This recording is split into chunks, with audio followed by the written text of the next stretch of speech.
The penultimate day of the USA Pro Challenge on stage 6, setting off from Golden, heading for Boulder and Flagstaff Mountain, 102 miles. Absolutely crucial day of racing under pressure. The yellow jersey of TJ Van Garderen still locked together, equal on time with Christian van der Velde. Also defending champion Levi Leipheimer spent the majority of this race so far hiding in the wheels, but waiting to see what would unfold on the final climb of the day.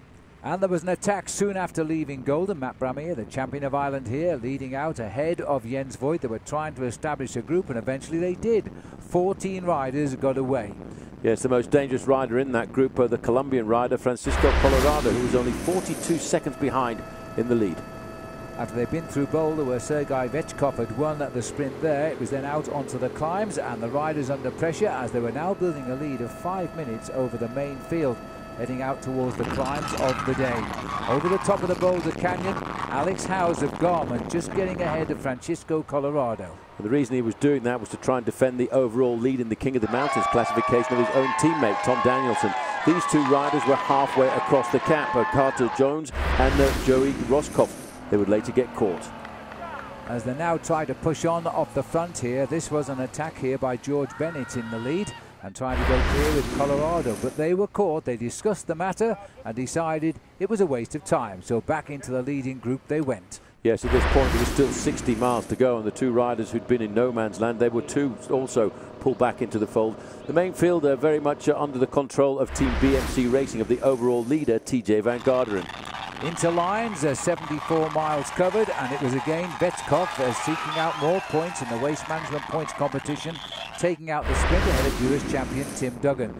Then it was out onto the serious climb of the Lee Hill Road, taking them to the 89-mile point. An attack by Jens Voigt, and what he was doing was catapulting his teammate George Bennett into a lone lead. Yes, he really pushed himself deep there, Jens Voigt, to launch his 22-year-old teammate from New Zealand into a breakaway group, but not too far behind the New Zealander was again the Colombian rider Francisco Colorado. So they tried a little move to try and stay away for the approach of Flagstaff. It wasn't going to work. The riders scurried back, but it was splitting up the leading group. The peloton too were hovering now just around about 3.5 minutes behind. Down into Boulder for the final time, and again it was Jens Voigt leading him across the road ahead of Fabio Aru of Team Astana, with a massive crowd awaiting the riders on the final climb of the day. And this is where the action started. Jens Voigt made a move to leave the leading group. He was cheered all of the way by a massive crowd as he started the climb of Flagstaff Mountain. He wasn't expecting a man to come from the breakaway behind. Rory Sutherland now making a bid for victory. Looking very comfortable as he made his way through a tunnel of noise, but behind there were plenty of other attacks too, trying to win this bike race overall. The first one came from the rider in the orange and white jersey, Vincenzo Nibali, third overall in the Tour de France this year, really pushing himself through the crowd. They were now close enough to the leaders to try and take the stage, but Nibali was caught, and then came an attack from last year's defending champion. Levi Leipheimer was on the move. It was all too late though to catch Rory Sutherland as he turned and passed under the 1 kilometre to go banner. He still had enough in hand to win, but Levi Leipheimer started the day 8 seconds adrift from Christian van der Velde and TJ Van Garderen. For him, he was trying to pull on the leader's yellow jersey at the end of the day. He knew he only needed 8 seconds and maybe a little bit more, but what a day for Rory Sutherland, getting the best victory of his career. Yes, his 5th win of the season as well as he crossed the line. The clock started now. Where was Levi Leipheimer? As he finished, Aru of Italy came over for Astana in the distance.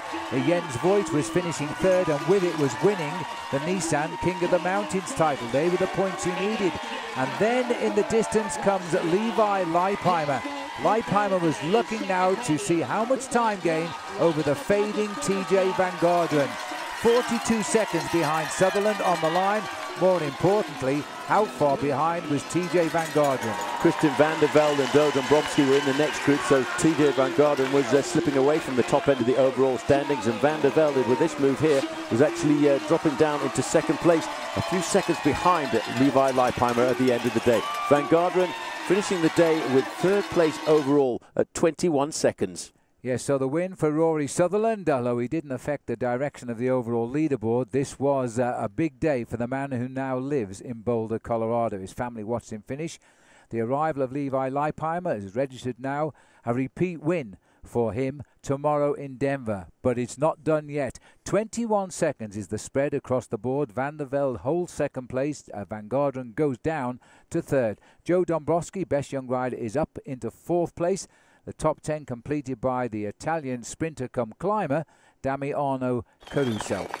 But the yellow jersey, 1 day to go. It's Levi Leipheimer, the defending champion, who will start last in the time trial in Denver tomorrow.